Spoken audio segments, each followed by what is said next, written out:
देखो आज हम करेंगे कुछ थ्योरम्स प्राइम नंबर्स पे बेस्ड। देखो पहली थ्योरम क्या कह रहा है वो, if p is a prime number, p कोई भी हमारे पास प्राइम नंबर दे रखा है, and a is any number, और a कोई भी नंबर दे रखा है, then either p divides a, तो या तो p a को डिवाइड करेगा या फिर p और a आपस में को प्राइम होंगे। देखो कैसे, इन्हें हम बेसिक से एग्जांपल्स देकर भी कर सकते हैं, समझने की कोशिश करते हैं। देखो वो क्या कह रहा है, वो कह रहा है कि p कोई भी प्राइम नंबर है, कोई प्राइम नंबर ले लिए, जैसे 2 कोई भी हमारे पास प्राइम नंबर ले लिया। इन्हें करने का बेस्ट मेथड यही होता है कि हम क्या करके देखें, हम एग्जांपल्स लेकर देख लेते हैं, तो थ्योरम्स बहुत इजी हो जाती हैं। तो हमने क्या किया, कोई प्राइम नंबर लिया, ठीक है, और a कोई भी नंबर लिया, जैसे मान लो मैंने 4 ले ली, ठीक है। तो या तो p जो है a को डिवाइड करेगा, ये p था हमारे पास, और ये कोई भी एक नंबर था a, है ना, तो या तो ये इसे डिवाइड करेगा, 2 डिवाइड कर रहा है ना 4 को, और या तो p जो है वो को प्राइम होगा a के। अब को प्राइम नहीं है ये, क्योंकि क्या है, को प्राइम की क्या कंडीशन होनी चाहिए, जीसीडी 1 आना चाहिए, लेकिन इनका जीसीडी क्या है, 2 है।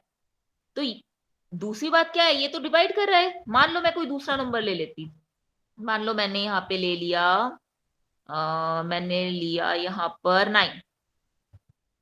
अब 2 9 को डिवाइड तो नहीं कर रहा, अब डिवाइड नहीं कर रहा, लेकिन को प्राइम तो है 2 9 आपस में। तो एक कंडीशन तो ऑलवेज फॉलो होगी। वो कैसे होगा, देखो हम प्रूफ करेंगे। हमने क्या माना,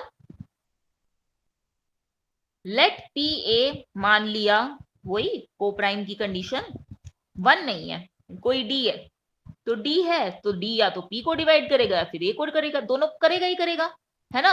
कंडीशन ही होती, कॉमन डिवाइजर होता है ना डी। अब डी पी को डिवाइड करेगा, और पी क्या है, प्राइम नंबर है, प्राइम को कौन कौन डिवाइड कर सकता है, या तो वो खुद करेगा या फिर 1 करेगा। तो यानी कि डी की वैल्यू या तो 1 होगी या फिर पी होगी।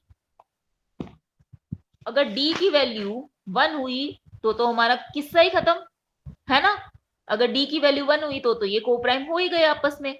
और डी की वैल्यू p हुई तो देखो p, a की वैल्यू p आ गई, यानी p जो है, ये d था ना हमारे पास, d a को डिवाइड कर रहा था, d की वैल्यू क्या आ गई, p आ गई, तो यहां से क्या हो गया, p a को डिवाइड कर गया।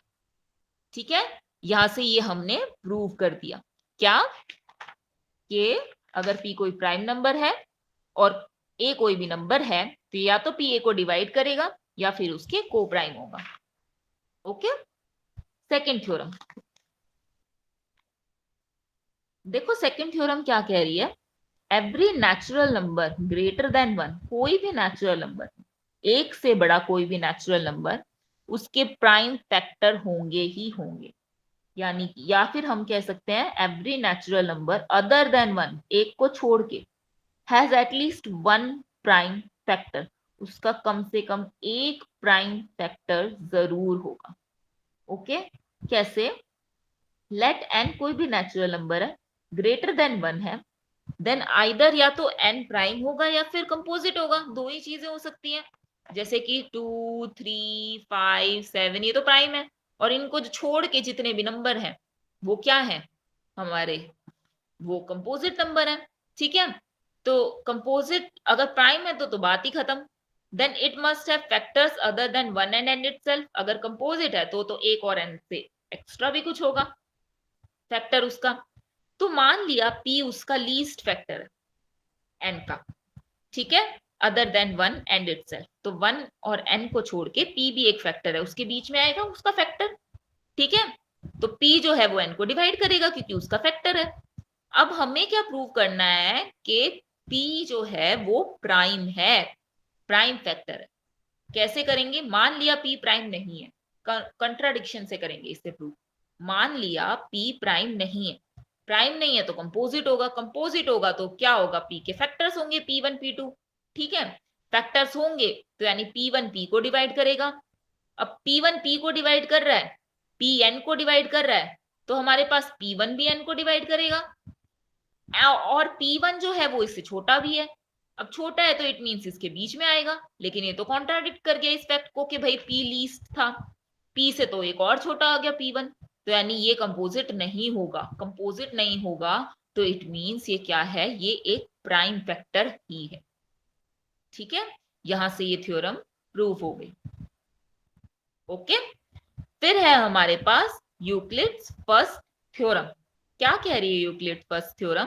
अगर p कोई प्राइम नंबर है और p जो है वो a b को क्या कर रहा है, डिवाइड कर रहा है, तो या तो p a को डिवाइड करेगा या p b को डिवाइड करेगा। जैसे कि वही एग्जांपल लेकर देख लो, p को एक प्राइम है, जैसे 2 ही मान लिया, 2 कोई प्राइम नंबर है और 2 जो है वो a इंटू में b को डिवाइड कर रहा है। a इंटू में b मीन्स मान लिया 6 को कर रहा है।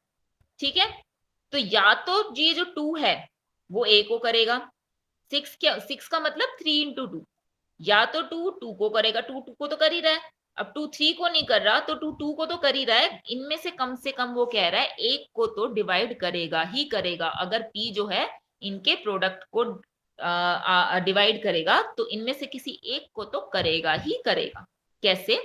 सिंस p जो है वो a b को डिवाइड करेगा, तो डिविजिबिलिटी की डेफिनेशन से क्या होगा, इंटीजर d एग्जिस्ट करेगा such that a b is equal to p into d। ऐसे हुआ ना डिविजिबिलिटी की थ्योरम, क्या a b equal p into d। मान लिया if possible, suppose that p does not divide a, कि p a को डिवाइड नहीं करता। अगर p a को डिवाइड नहीं करता तो उन दोनों का जीसीडी क्या आ जाएगा, 1। जीसीडी 1 में क्या होता है, पढ़ा था हमने, क्या पढ़ा था कि integers m and n exist करेंगे such that p of m plus a of n किसके बराबर आ गया, 1 के बराबर। दिख सकता है ना इसे ऐसे, एक वो थ्योरम के अकॉर्डिंग जो हमने पढ़ी थी। अब उसके बाद दोनों साइड क्या किया, b से मल्टीप्लाई करवा दिया, तो यहाँ पे b, यहाँ पे भी b और यहाँ पे भी b। ठीक है, तो अब देखो पी डी ए बी, ए और बी, ये ए बी की जगह मैं क्या रख सकती हूँ, पी डी रख दिया, क्या बचा n, यहाँ पे b, यहाँ पे b p m, क्या कर दिया, p कॉमन ले लिया, क्या बचा bm प्लस dn d। तो p इंटू में some integer equal to b, फिर से डिविजिबिलिटी की थ्योरम, यानी कि यहां से क्या आ गया, p जो है वो b को डिवाइड कर गया। ठीक है, तो यानी कि हमने क्या शो कर दिया, अगर p a को डिवाइड नहीं कर रहा तो p b को तो डिवाइड करेगा ही करेगा। कब, जब हमारा p जो है वो a b के प्रोडक्ट को डिवाइड करेगा। ठीक है, ये हमने यहां से प्रूव कर दिया। और जनरली हमने ए बी लिया ना, ए बी तो दो नंबर्स का प्रोडक्ट है, हम n नंबर्स का प्रोडक्ट भी कर सकते हैं, जैसे a1 a2 इंटू an तक। तो p कम से कम एक फैक्टर ai को तो डिवाइड करेगा ही करेगा, ये इसकी जनरल फॉर्म है। ठीक है, तो आज यहां तक करते हैं।